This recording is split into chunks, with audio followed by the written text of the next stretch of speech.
Hello, everybody, and welcome back to the It's Based Spotlight.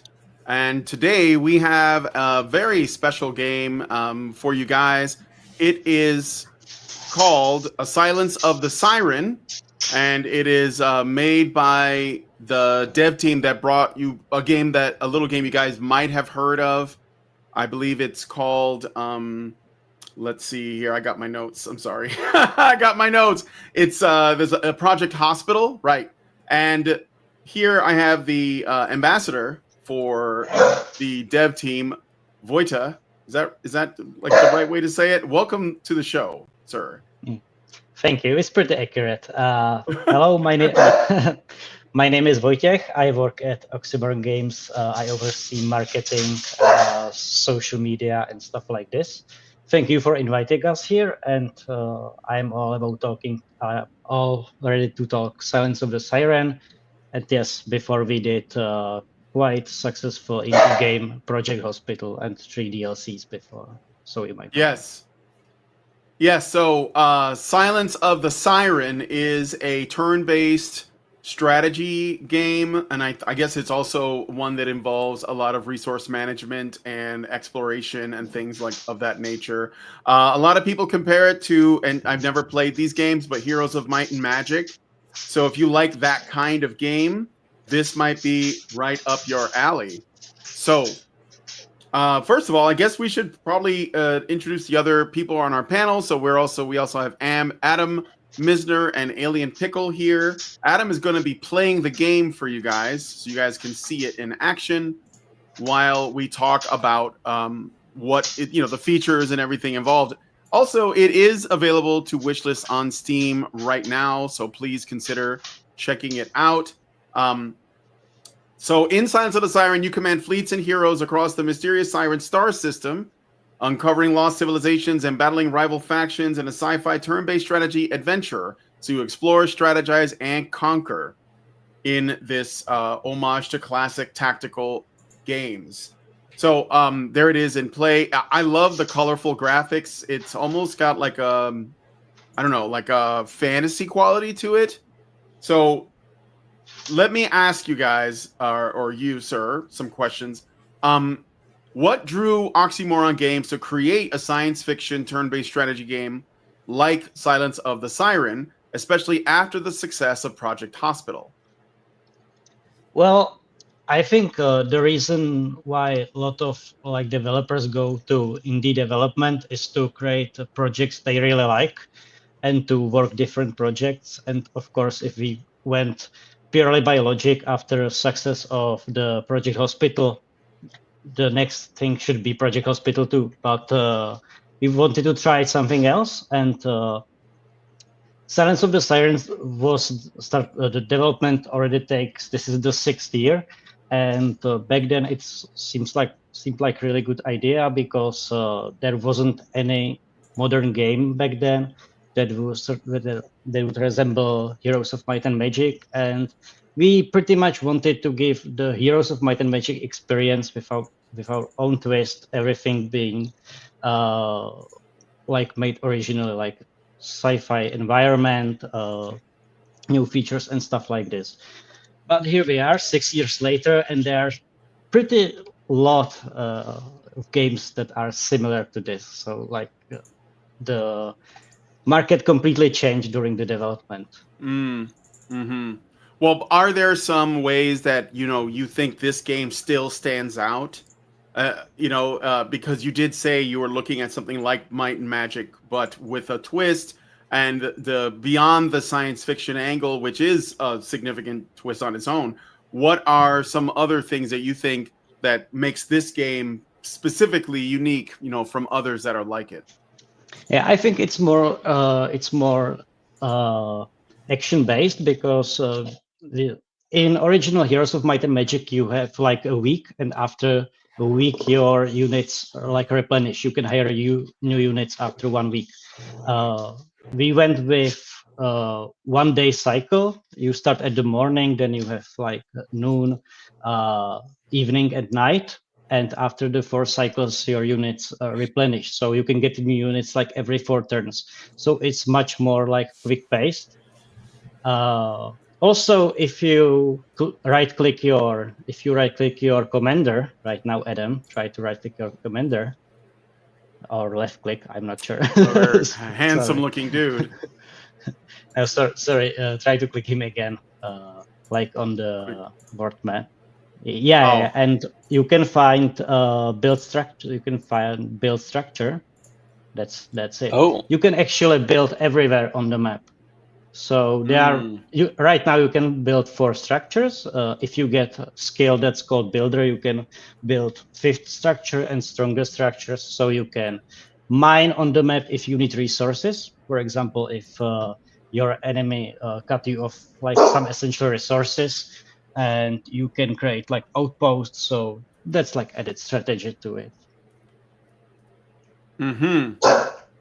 Also, it's important to say that if you build a mining probe, you build a mining probe and it mines every turn, but you don't get the resources. You get the resources once you decide to dismantle the mining probe. So the longer you leave it there, the more resources you get. But also your enemy can steal this mining probe from you. So it's about like how long to keep it there, what is the safe territory and stuff like this. And you can combine it with the building outposts, building turrets, building traps and stuff like this. So this was something that wasn't in original Heroes of Might and Magic, I think. Yeah. And what is the when we get into the battles, like how is this about, like, not just getting resources and building, but also expanding your territory and, conquering other parts of the system or the map or whatever it is. So is it always come down to just defeating your enemies by destroying them, or are there other ways to like spread out and spread democracy, as it were? Spread democracy, right? I think something that's quite different from, for example, Song of the Conquest, that is very popular, like similar game. We don't have limited stacks, so you can build as big stacks of unit as you possibly can. So there is absolutely an option to rush the economy, to crush your enemies with great economy, being able to buy more units and simply crush them by numbers. I think there is quite a lot of strategic opportunities with using abilities that your commanders have, and there is, I think, about 20-25 different skills. So there is really a lot of ways to shape your commander to use some meta. You can use ranged units. You can use retaliation attack. That is when enemy attacks you. For example, you are now playing the pirates, how we like to call them, or the sovereign fleet. And the first tier unit actually retaliates first. So if someone attacks the tier 1 unit of the pirates, it attacks first. So if you build like really a big stack of units, you use some items that you collect that gives more retaliations. You can pretty much build like OP tier 1 unit that attacks anyone before it. This is the unit that is actually highlighted right now. But you need to upgrade it to the better version at your base. So I think we quite lack some balancing, because we like put updates all the time, but also we create like different metas, and every new version have new metas, which is quite fun, I think, for the players. Yeah, like since you brought up the unlimited stack thing, one thing that I noticed immediately was in Heroes of Might and Magic 3, you had a limit that all creatures of a certain type were in the same stack, and I noticed really quickly here that you can split stacks. So, it'd be like if you had a I think in like Heroes of Might and Magic 3, you could split also. I'm pretty sure, because I remember I used fodders like weak units just to lure enemy away. So I think in Heroes of Might and Magic 3, this function was there as well. I remember. But you are feel to free and feel to stack your units however you want. You can also gain the skill Chess Master, which is pretty useful because that allows you to position your units before the battle. Yeah, So, I got that when I leveled up before. Yeah, I saw that Yeah, too when I played your the tutorial. I did check this game out. Yeah, I And it's found the pretty- UI to be really nice all around. It's like, things did what I expected without having to be told. It's like, oh, Thanks. if I right click on this guy, then the info window will pop up, as expected. So Yeah, it's really Yeah, and the- informative and slick. yeah, and that radial menu around the commander is really cool. That was unexpected. And also because we have like quite unique graphical style, and sometimes it can get like quite into chaos. You can click like Shift and Control, and it has different functions. You can make all the units smaller, so you can exactly see where everything is, like that. Oh, So you have like better overview of the battlefield once the lot of units are there. yeah, because I can see if they're standing in that space, it can look Yeah. really crowded and hard to tell who's where. Let me ask you this: speaking of the game, so how many factions are there, and what are? I assume that they have different play styles. Is that fair to say? Well, tell us about the factions in the game. Yeah, we have currently 3 factions with 4th coming really soon. I think in some way they pretty much mirrors the real politics in our world. For example, the moles or the Fossorians are like propaganda like they have dictatorship pretty much. Mm-hmm. The moles, they're like mole people. Yeah, they are like, I don't think they are people. I think they're like mole humanoid. Yeah, mole. Only good mole is a dead mole. And anthropomorphic mole people. Or that's mole right. That's creatures right. that stand on 2 legs. Yeah, that was what Also, I tried out in the tutorial. Yeah, but the marketing problem is that the mole people or the Fossorians were our first unit, and they were the most marketed one. So often when I talk to my friends and I tell them about our game, and they say, "Oh yeah, that's the game like where everybody is a mole," and I'm like, "No, they're No, like it's just the one faction. only one of 3 factions." But they got so much marketing that now a lot of gamers think that this is the case. We also have the bug people, bugs, and they are like heretical fanatics. I would say they dislike technology, so they are only faction that don't have any mechanical unit. They have actually a special skill at their base. They can dismantle any mechanical units and create new bugs from them. So. So they're like bug people, mole people, or a bug-like faction and a mole-like faction. Okay, go on. And now we are pretty much playing the humans. That they are their civilization and their colonies were destroyed. So the survivors became pirates and smugglers, and they are pretty much tied to the new factions we are actually announcing right now, because the new faction destroyed those people in past. Oh, okay. So they're bringing you're bringing the lore into it also. So it's like gameplay and lore. Pretty much every unit has small lore behind it. Yeah. No, it's a very interesting world. Dino Softic in the chat asks, "Is there any commander called Hans Moleman?"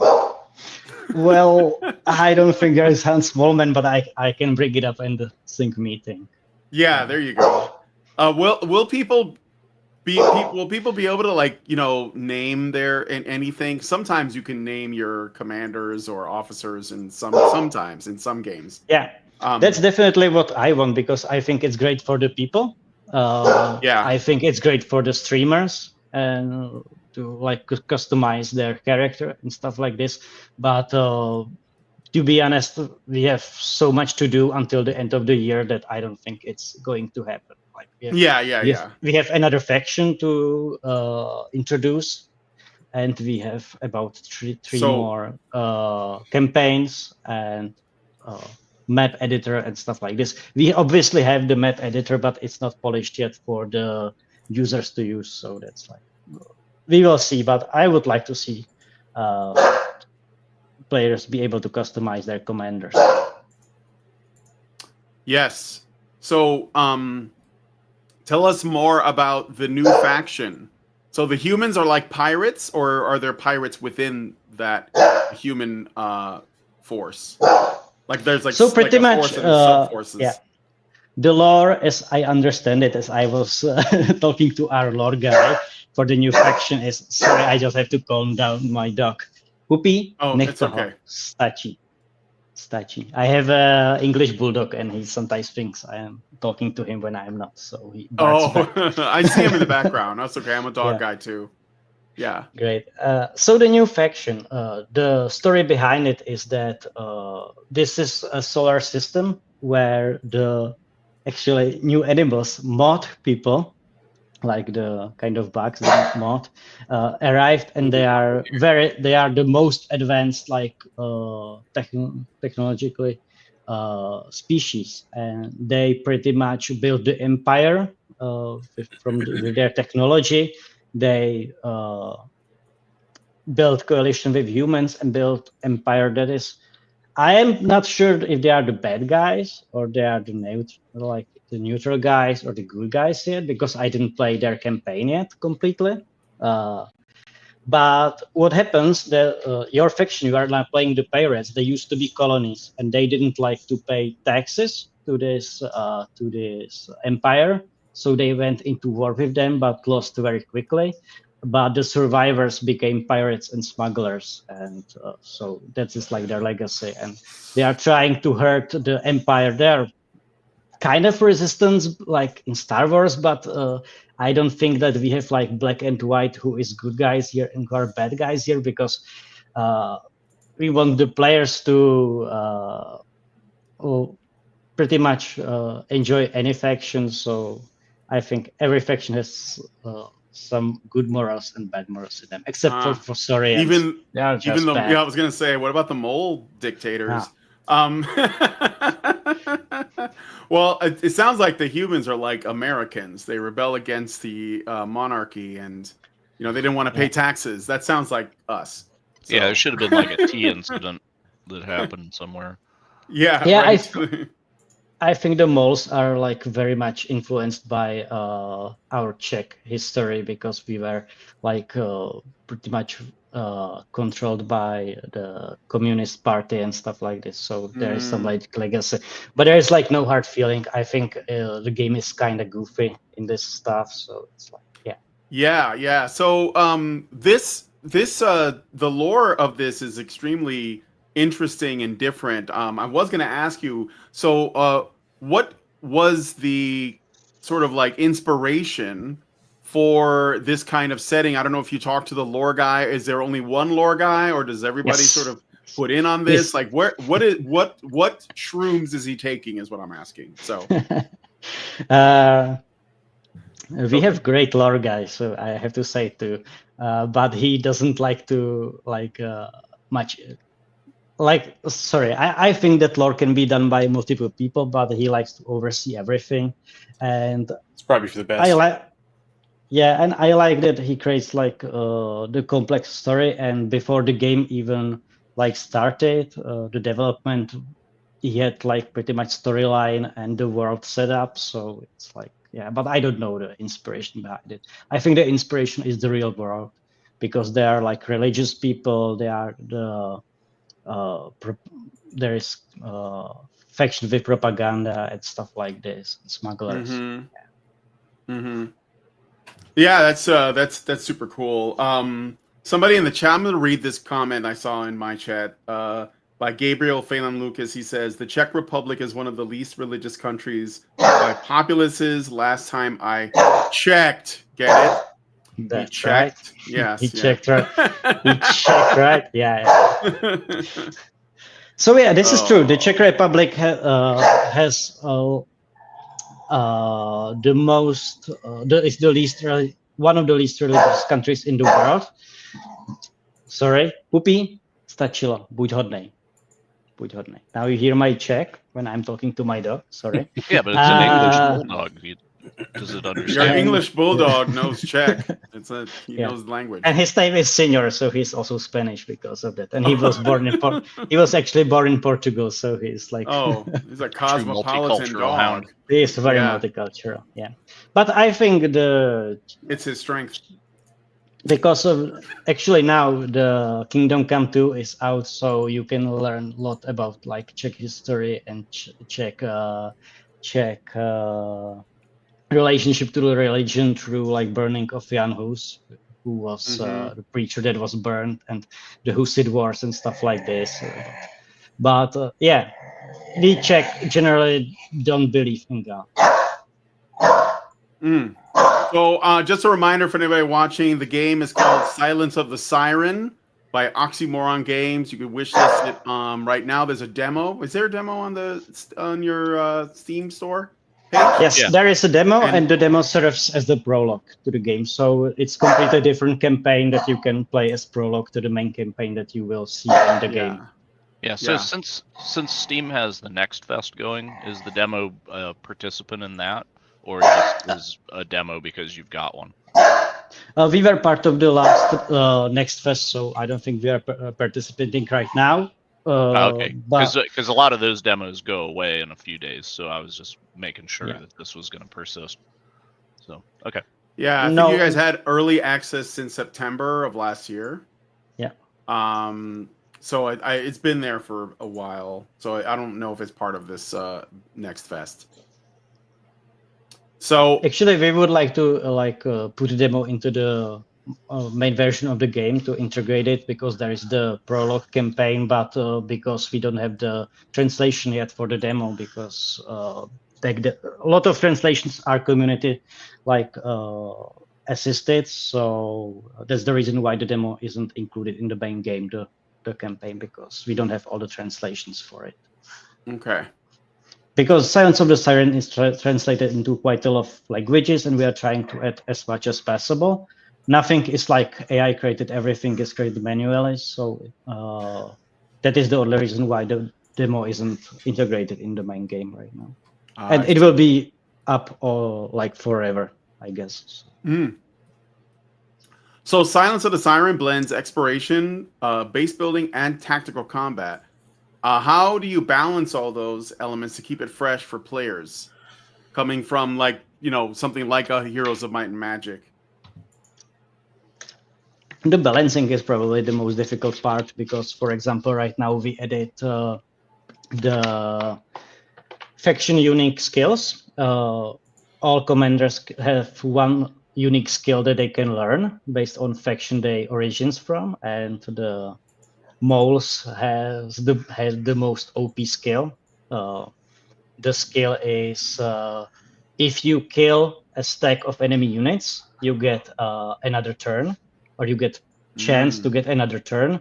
But every skill can be increased by 3 levels, and once you reach level 3, you have 100% to get another turn after you kill enemy stacks. So you can kill the weak stacks first with your ranged units and eliminate half of the army. So the balancing is quite an issue, and we work on it in the batches, because we always collect feedback on the Discord and on the Reddit, and then we create big batch for this. And we have quite we have quite a lot of unique skills, because pretty much almost every unit that is upgraded on the 2nd level has some kind of unique skill that is the small S on the bottom, and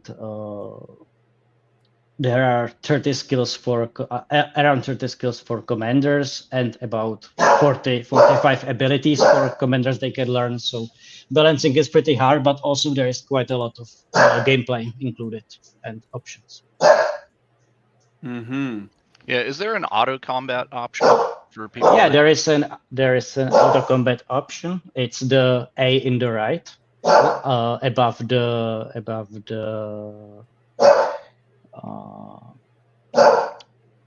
almost there on the left, slightly on the left. I see. Yes, yes.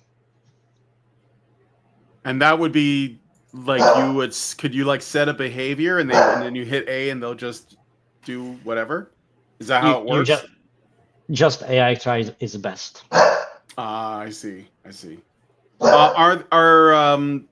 I believe that there are. You mentioned the 3 factions, but are there not also neutral? Like Yes. people like are those bugs the neutral faction, or those are the religious fanatics? They don't seem very neutral right now. Well, no, because you shot them, but they were minding their own business until a second ago. Sorry.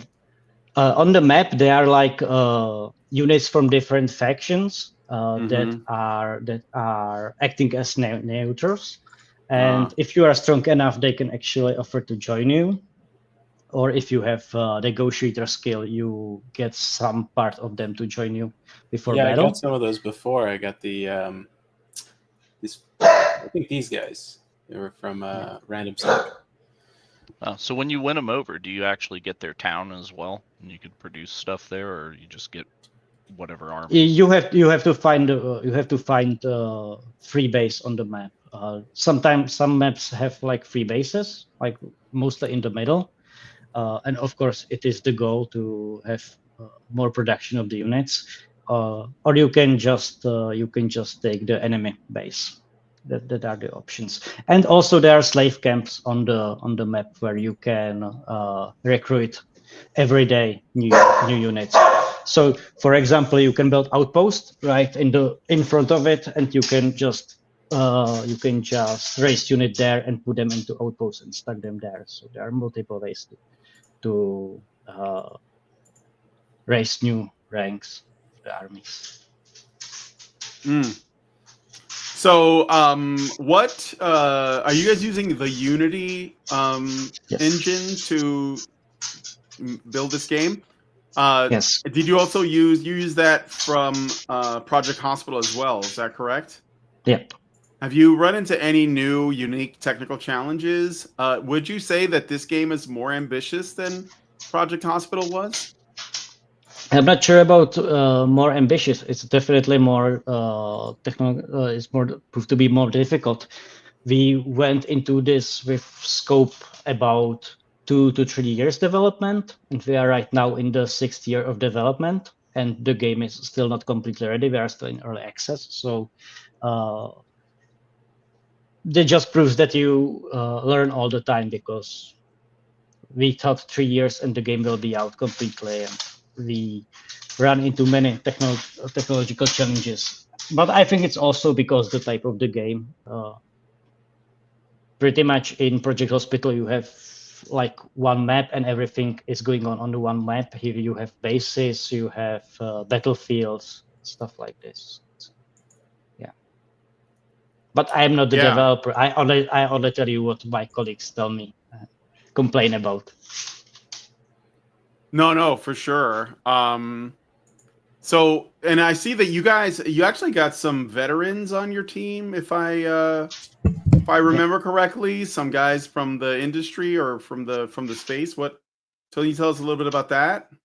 Yeah, my colleagues used to work on I think the two most famous games are Euro Truck Simulator, which is also Czech game, and Mafia 2, which is also Czech game. Yeah, and it's actually the former game that was created by the creator of Kingdom Come Deliverance, the Mafia 1, Mafia 2, and they work on that. So pretty much every member of the team is like the industry veteran, I would say. The goal of the company was to leave the corporate development and to start creating own projects. I think everybody went down with their money. If the goal was only the money, I think we all would just stay in the corporate business, but we wanted to create some kind of legacy, and we were really happy with really lucky with Project Hospital how fans embraced us in this. Mm-hmm.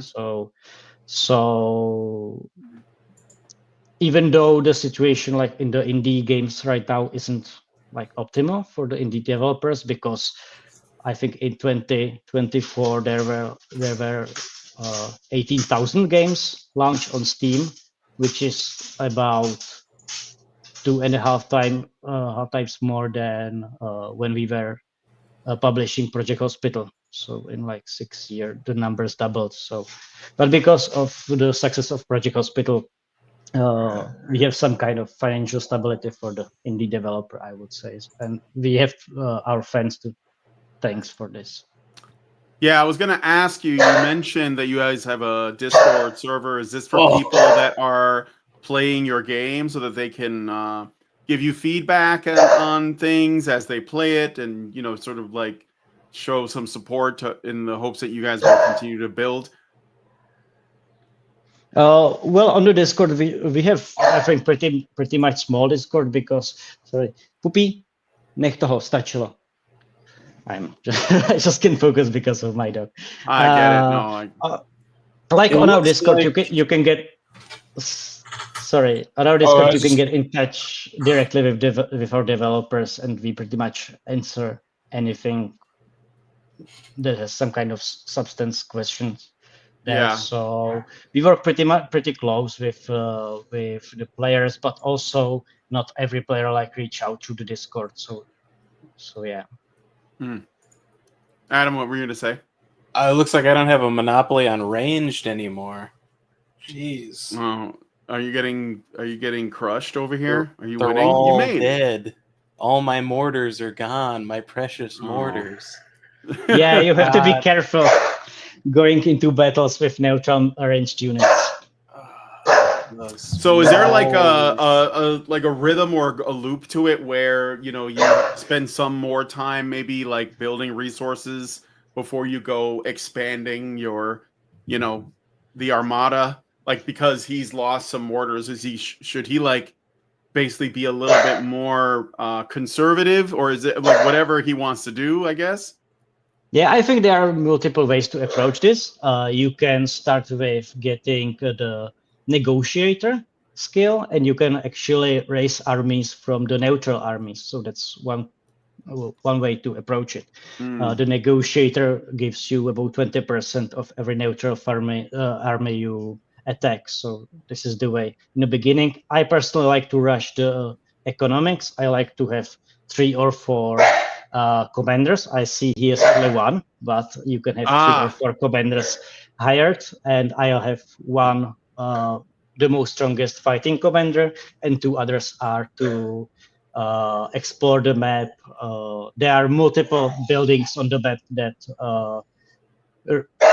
replenish the resources every cycle, but you need to visit them every cycle to get them. They are the mines and the farms that you gain, and they stay yours until some enemy take it away from you. And they are also the buildings that you need to visit every cycle to gain the resources or gain the advantage of them.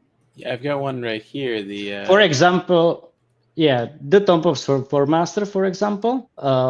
This is great to combine with the item that lets you use one-use only buildings again. So you visit the Tomb Master, you can only visit the Tomb Master once with your commander. Then you use the item, and because of that item, you can use the Tomb Master again, and you gain like the development for like 4 level ups to the Tomb Master. Also, the interesting is if you go to the right on the map, Adam, slightly to the right, there is the building in the middle. That's it, Warrior Monk Temple, and this allows you to fight every cycle without the fear of losing your units. If you win the fight, you get the experience, not full experience, but it's great to level up your commanders without losing your units. So you guys been to events like Gamescom and Poznan Game Arena to showcase the game. What's been the reaction at these things?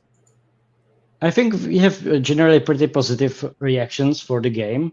Also, I think the community it's the bending community, but also it's pretty nice community in these kind of games. So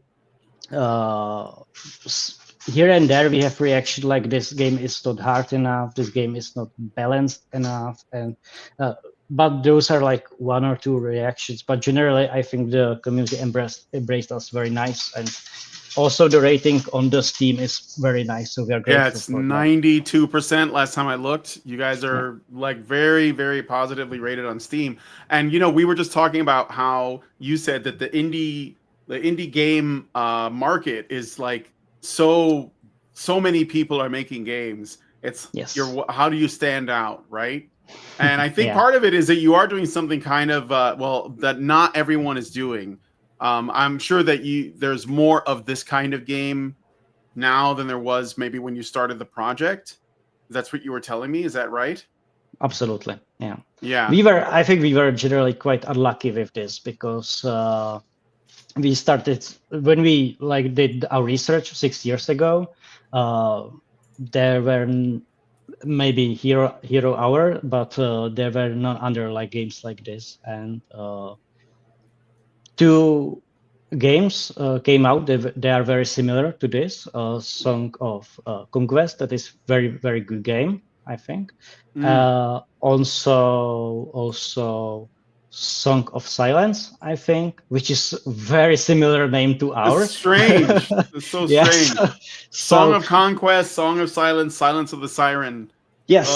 So you can make this up, Yeah.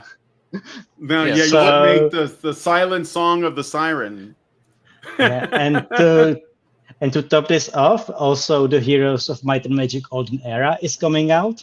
So the competition in this very small niche is enormous. Very tight.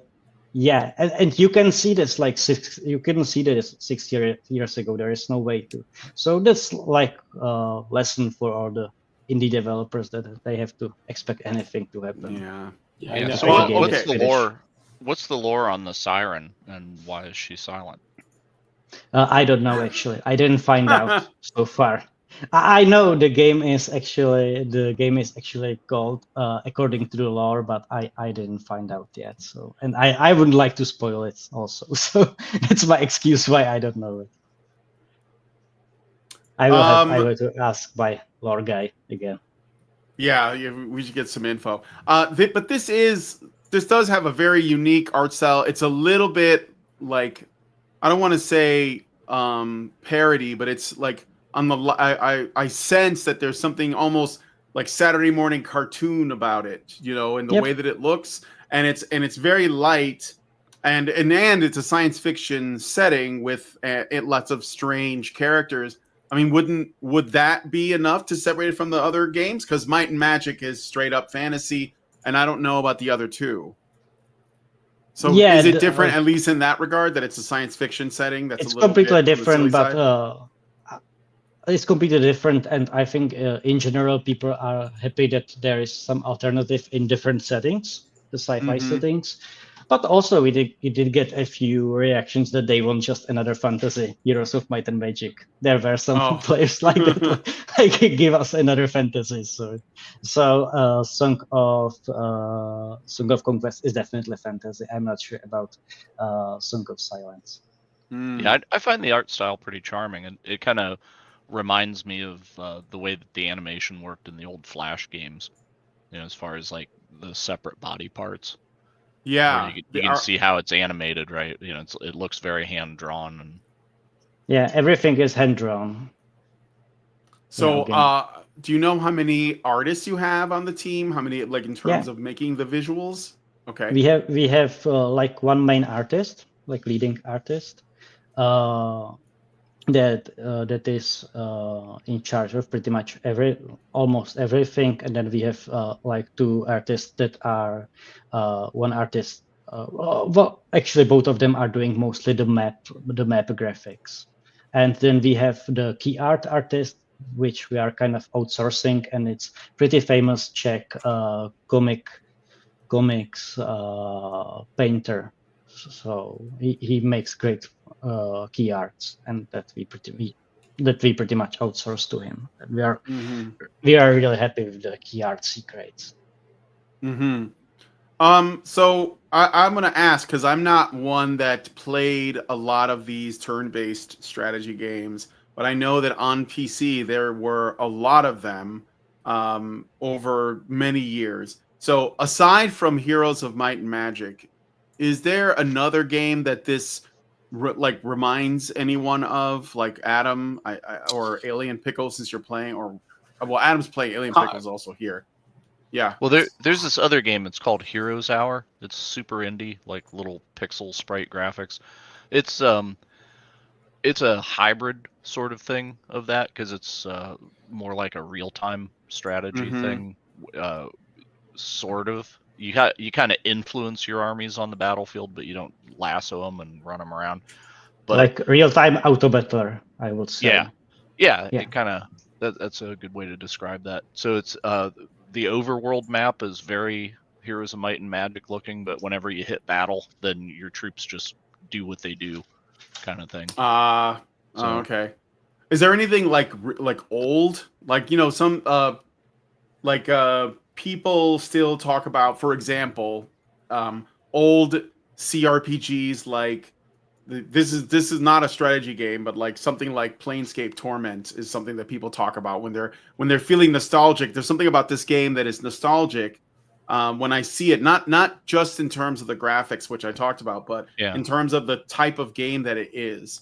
There was it's a little bit hardcore, and that's something that you don't see a lot, because a lot of games these days are made to be a lot more accessible to more people because the budgets are so big. So they say, well, we got to make this for everybody, and they end up being a little bit too, easy to play, easy to learn. But this is definitely something that you got to like drill down on. Does that make sense? I think it's kind of Heroes of Might and Magic meeting StarCraft in some kind of sense. Oh, StarCraft, okay. Maybe a little more goofy StarCraft, but I don't know. We just have our style. I think it's not for everybody, but we like it, and it's like one of the staples of our studio that we make everything like in our own style. So that was pretty much the idea behind it. Yeah. Yeah, you definitely and have. also our game are like really influenced by the older game. Like, for example, Project Hospital was heavily inspired by Team Hospital with our own spin. And this is heavily inspired by Heroes of Might and Magic. So I think generally we are the generation that likes to bring like the classic old gaming concepts back to life. Yeah. Like I said, it does. It just it just feels like a game from another time. If it was, if you could run it on like high definition graphics today, and that's why I was, that's what I like about it. You're saying like ancient stuff, right? So Strategic Studies Group, or Strategic Simulations rather, SSI, back in when was that? 89. They had a DOS game that was called Sword of Aragon that was somewhat similar. That sounds familiar. I think it could have inspired the Heroes of Might and Magic thing. Didn't play anything like it, but it was take towns, build armies, run around. That was back when we had 8 bits and we liked it. Yeah, exactly. I mean, I don't want to say it just like this, but I get like XCOM vibes, even though it doesn't play like that at all. It's not like you're controlling a squad and there's permadeath or anything like that. But like you have that. I get it's more about the attitude. Like you have to consider a lot. Like there were a lot of old science fiction spacefaring games where it was involving things like diplomacy and resource management, and tech trees. Do you guys remember tech trees? You guys have tech trees in this, where if you learn something, you can learn the next thing, like, as a result of that, Kind of. You can learn like 3 tech trees to your commander. One is the techie. Second is oh Jesus, it's like the bio skill, I would say, and third is the globetrotter skill.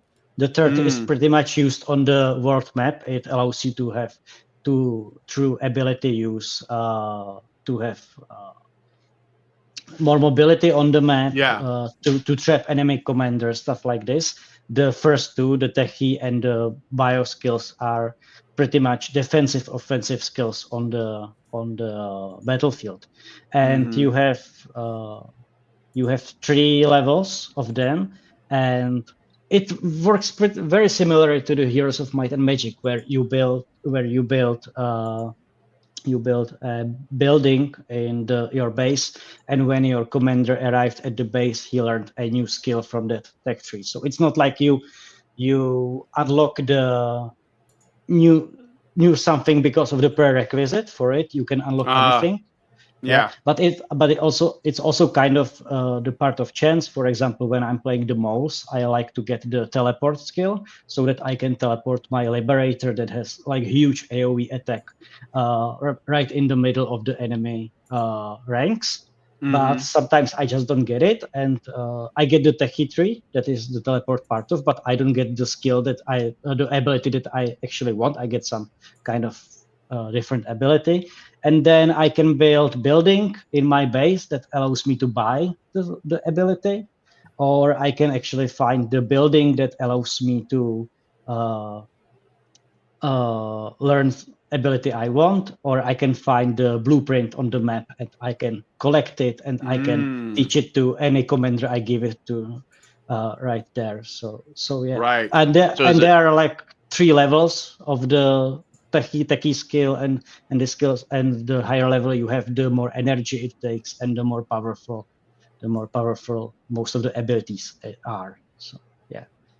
And we are going to have 4th 3 in the 4th, which is going to be, maybe I shouldn't leak it what it's going to be, because I'm not sure it's leaked yet, but there is going to be 4th ability tree in the finished game. Oh, nice. Pickle, were you going to say something? Oh yeah, so whenever you're advancing through the abilities, do you get a random one that's in the yes, like, okay. You get a random one, and there is a building that can learn you a specific one. Also, when you level up, you get to choose between 3 random skills, and you can't actually learn. You can learn a lot of skills to your commander, but you can't learn all of them. And there is actually a building on the map that can remove one of the skill that you choose, so that you can learn. Well, the thing with else. the thing with the like pick one of the 3, because if you've played like Vampire Survivor, that's when you level up there, right? It gives you like, pick one of the 3, and boy, that's a hard choice, because I finished Vampire Survivors. It's deep in my heart. Yeah. So you've played this game before. Do you have any like tips for people who want to try the demo? Like do you have like an approach, or like a tactic, a secret you want to share with people? No, I actually don't. I think I actually hate when someone tells me, like a lot of metas and stuff like this and tips. Yeah. I think they should just dive in, and it's kind of the beauty of the current version, that it's not that much balanced. There are absolutely. I can see the scenarios when you are going to get just stomped by the AI because you do some stuff badly, but I think after 5 or 6 runs, you will know what to do, and you will soon find like more current metas and overpowered abilities. So I don't, but I'm actually more calling to nerf some of the abilities myself. So so people are encouraged to experiment with different things, is what you're saying, and yeah, absolutely. Yeah, and then they'll find all of it satisfying.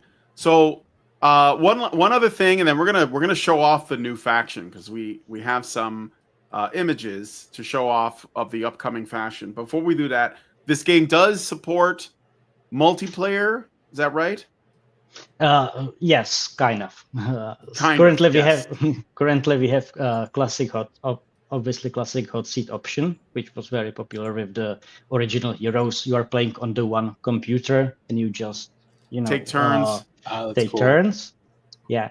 Also, we have the option to play through Steam with your friends. I'm not sure what the like the remote feature play with Yes. friends. Yeah, so remote play together. that's really cool because that's essentially it's like you're on the couch together, but you're just sharing the game with them temporarily.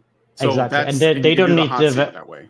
Yeah, go yes, ahead. and they don't need to own the version. It's enough if one of you own the version of the game. So there is a multiplayer in this way. It's slightly more complicated than, and we want to do multiplayer, but I don't know when it's going to be. So in the version where you can do it hot seat, is it just 1v1?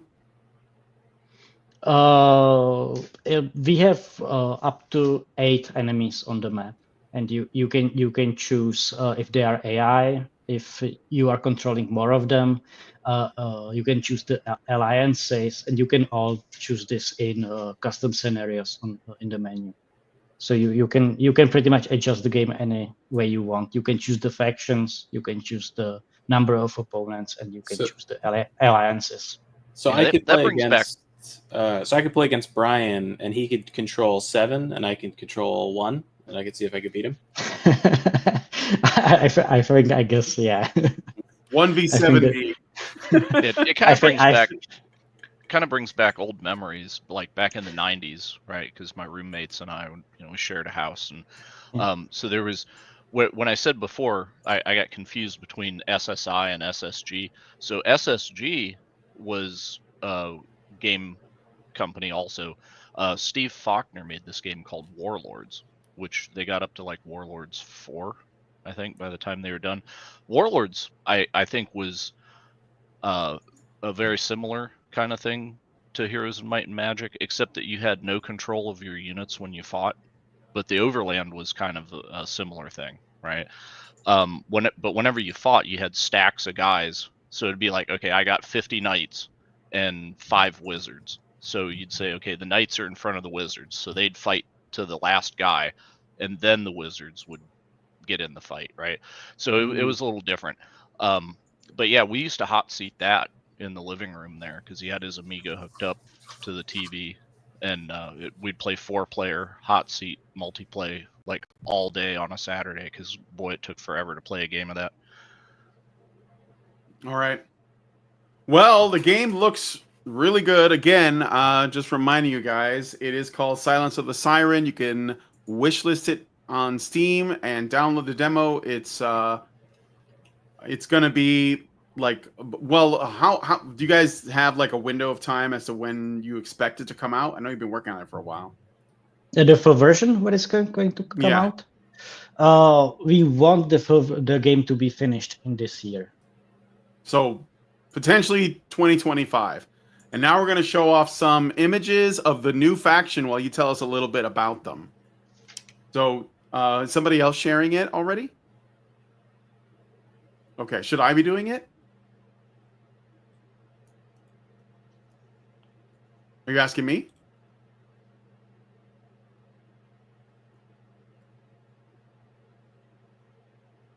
I mean, I guess I could do it.